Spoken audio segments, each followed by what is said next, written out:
রমজান মাস হলো রহমতের মাস, কিন্তু এই সময়ে অনেকেরই কিন্তু গ্যাস্ট্রিকের সমস্যাটা বেশ ভোগায়। তো আজকে আমরা একটু বোঝার চেষ্টা করব কিভাবে খুব সাধারণ কিছু পরিবর্তনের মাধ্যমে এই অস্বস্তিটা সামলানো যায়। আমাদের হাতে থাকা তথ্যের উপর ভিত্তি করে আমরা দেখব এবারে রোজা সবার জন্য কিভাবে আরও একটু আরামদায়ক আর শান্তিময় হতে পারে। আচ্ছা, একটা ব্যাপার কি খেয়াল করেছেন? দিনভর রোজা রাখার পর ইফতারের সময় বা তারপরে কি পেটে অস্বস্তি, বুক জ্বালাপোড়া বা গ্যাস হওয়ার মতো সমস্যায় পড়তে হয়? যদি উত্তরটা হ্যাঁ হয়, তাহলে একদমই চিন্তা করবেন না, আপনি কিন্তু একা নন। রমজান মাসে এই ধরনের সমস্যা হওয়াটা খুবই সাধারণ, মানে প্রায় সবাই কম বেশি এই অভিজ্ঞতার মধ্যে দিয়ে যান। আচ্ছা, তো চলুন একটু গভীরে গিয়ে দেখি কেন ঠিক রমজান মাসেই এই সমস্যাগুলো এত বেড়ে যায়। এর পেছনে কিন্তু কয়েকটা বেশ নির্দিষ্ট কারণ আছে। দেখুন, প্রথম এবং সবচেয়ে বড় যে কারণটা সেটা হলো দীর্ঘ সময় ধরে আমাদের পেট খালি থাকছে। এর ফলে কি হয়?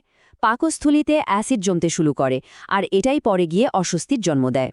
আর এরপর যে কারণটা আসে সেটা তো আমাদের সবারই জানা।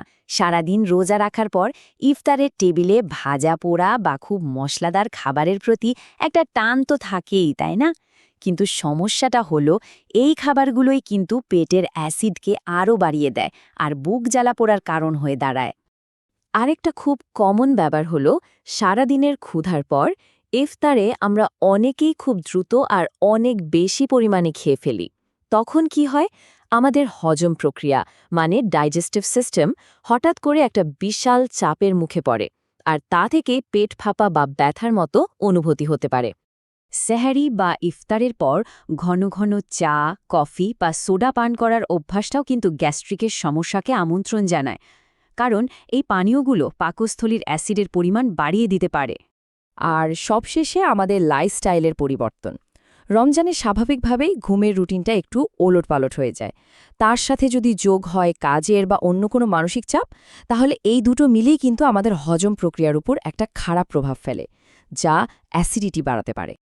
তো গেল সমস্যার কথা, কিন্তু ভালো খবর হলো আমাদের খাবার আর জীবনযাত্রায় কিছু সহজ সাধারণ পরিবর্তন আনলেই এই সমস্যাটা কিন্তু অনেকটাই নিয়ন্ত্রণে রাখা সম্ভব। চলুন দেখে নিই সেগুলো কি কি। একটা আরামদায়ক রোজার ভিত্তি কিন্তু সেহরিতেই তৈরি হয়ে যায়। চেষ্টা করুন সেহরিতে ভাত বা রুটির মতো খাবার রাখতে, যা ধীরে ধীরে শক্তি দেয়। সাথে মাছ, ডাল বা ডিমের মতো প্রোটিন আর সবজি তো থাকছেই। দই বা পরিমিত পরিমাণে ইসবগুলো খুব ভালো কাজ করে। আর হ্যাঁ, প্রচুর পানি পান করা কিন্তু মাস্ট। অবশ্যই অতিরিক্ত ভাজা বা ঝাল খাবারটা এড়িয়ে চলতে হবে। ইফতারের সময় একটা ছোট কৌশল কিন্তু দারুণ কাজ করে। প্রথমে 1 বা 2টো খেজুর আর পানি দিয়ে রোজা ভাঙুন। এর পরের ধাপটা খুব জরুরি। 10 থেকে 15 মিনিটের একটা ছোট্ট বিরতি নিন। এই বিরতিটা আপনার হজম প্রক্রিয়াকে একটু গুছিয়ে নেয়ার সময় দেয়। তারপর একটা হালকা সুষম খাবার গ্রহণ করুন। খুব গরম বা বরফ ঠান্ডা পানীয় এড়িয়ে চলাই ভালো। শুধু খাবারই নয়, জীবনযাত্রায় কিছু ছোট ছোট পরিবর্তনও কিন্তু বিশাল পার্থক্য গড়ে দিতে পারে। যেমন ইফতারের পর 15-20 মিনিট একটু হালকা হাঁটাহাঁটি করা, খাওয়ার সাথে সাথেই শুয়ে না পড়া, আর ধূমপান পুরোপুরি বন্ধ রাখা। এই অভ্যাসগুলো হজমের জন্য খুবই উপকারী। আমরা তো খাবার আর লাইফস্টাইলের কথা বললাম, কিন্তু আমাদের হাতে যে সোর্সটা আছে সেখানে একটা ভিন্ন ধারার চিকিৎসার কথাও উল্লেখ করা হয়েছে। চলুন এবার আমরা সংক্ষেপে সেই হোমিওপ্যাথিক পদ্ধতি সম্পর্কে একটু জানি, যা মূলত রোগের চেয়ে রোগীর নির্দিষ্ট উপসর্গের উপর বেশি জোর দেয়। এই চিকিৎসার মূল আইডিয়াটা কিন্তু বেশ ইন্টারেস্টিং। এখানে রোগের একটা সাধারণ নামের চেয়ে প্রত্যেক রোগীর আলাদা আলাদা উপসর্গের ওপর বেশি গুরুত্ব দেওয়া হয়। মানে ঔষধটা বেছে নেওয়া হয় খুব নির্দিষ্ট লক্ষণের ওপর ভিত্তি করে, রোগের নামের ওপর নয়। এই স্লাইডটা দেখলে ব্যাপারটা আরও পরিষ্কার হবে। দেখুন, এখানে এক এক ধরনের উপসর্গের জন্য এক এক রকম প্রতিকারের কথা বলা হয়েছে। যেমন ধরুন, কেউ বেশি খাওয়ার পর খিটখিটে হয়ে যাচ্ছেন, তার জন্য একরকম প্রতিকার। আবার যার পেট ফাঁপার সাথে শ্বাস নিতেও কষ্ট হচ্ছে, তার জন্য আবার অন্য রকম। এটা আসলে দেখায় যে কতটা সুনির্দিষ্টভাবে উপসর্গগুলোকে বিশ্লেষণ করা হয়। চলুন একটা সত্যিকারের উদাহরণ দেখা যাক, তাহলে বোঝা যাবে এই পদ্ধতিটা বাস্তবে কিভাবে কাজ করে।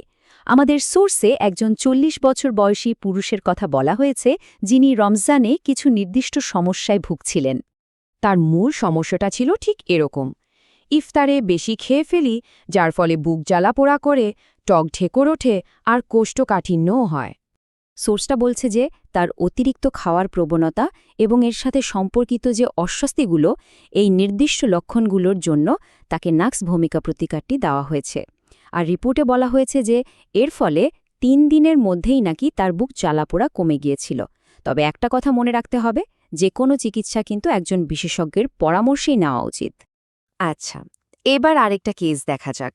ইনি একজন ৩৫ বছর বয়সী মহিলা, আর তার উপসর্গগুলো ছিল একদম অন্যরকম।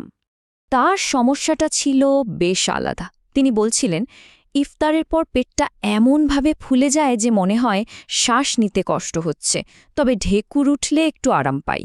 এই ক্ষেত্রে যেহেতু পেটটা খুব বেশি ফুলে যেত আর শ্বাসকষ্টের মতো অনুভূতি হতো, এই বিশেষ লক্ষণগুলোর জন্য সোর্স অনুযায়ী কার্বো ভেজিটেবলিস প্রতিকারটি বেছে নেওয়া হয়। আর বলা হয়েছে যে ২৪ থেকে ৪৮ ঘণ্টার মধ্যেই তার অবস্থার উন্নতি হতে শুরু করে। আবারও মনে করিয়ে দিচ্ছি, এই উদাহরণগুলো কিন্তু শুধু তথ্য হিসেবেই দেখানো হচ্ছে। তবে একটা খুব জরুরি বিষয় আছে। ঘরোয়া ব্যবস্থাপনা বা সাধারণ প্রতিকার সবসময় যথেষ্ট নাও হতে পারে। কিছু কিছু লক্ষণ আছে যেগুলো দেখা দিলে একদমই দেরি না করে একজন ডাক্তারের পরামর্শ নেওয়াটা ভীষণ জরুরি। এই স্লাইডের বিষয়গুলো খুব মনোযোগ দিয়ে খেয়াল করুন। যদি বুকে তীব্র ব্যথা হয়, কালো পায়খানা বা রক্ত বমি হয়, বা কোনো কারণ ছাড়াই ওজন কমতে থাকে, তাহলে দ্রুত ডাক্তারের কাছে যেতে হবে। আর যারা অন্য কোনো রোগের জন্য, যেমন ধরুন প্রেশার বা ডায়াবেটিসের জন্য নিয়মিত ঔষধ খান, তারা কিন্তু ডাক্তারের পরামর্শ ছাড়া রমজানের সময় ঔষধ বন্ধ করবেন না। তো সব মিলিয়ে আমরা দেখলাম যে সঠিক খাদ্যাভ্যাস এবং জীবনযাত্রায় কিছু সহজ পরিবর্তন এনেই রমজানে গ্যাস্ট্রিকের সমস্যাটা অনেকটাই নিয়ন্ত্রণে রাখা যায়। আশা করি আজকের এই আলোচনায় যে তথ্যগুলো দেয়া হলো সেগুলো কাজে লাগিয়ে এবারের রমজান সবার জন্য সুস্থ এবং আরামদায়ক হবে।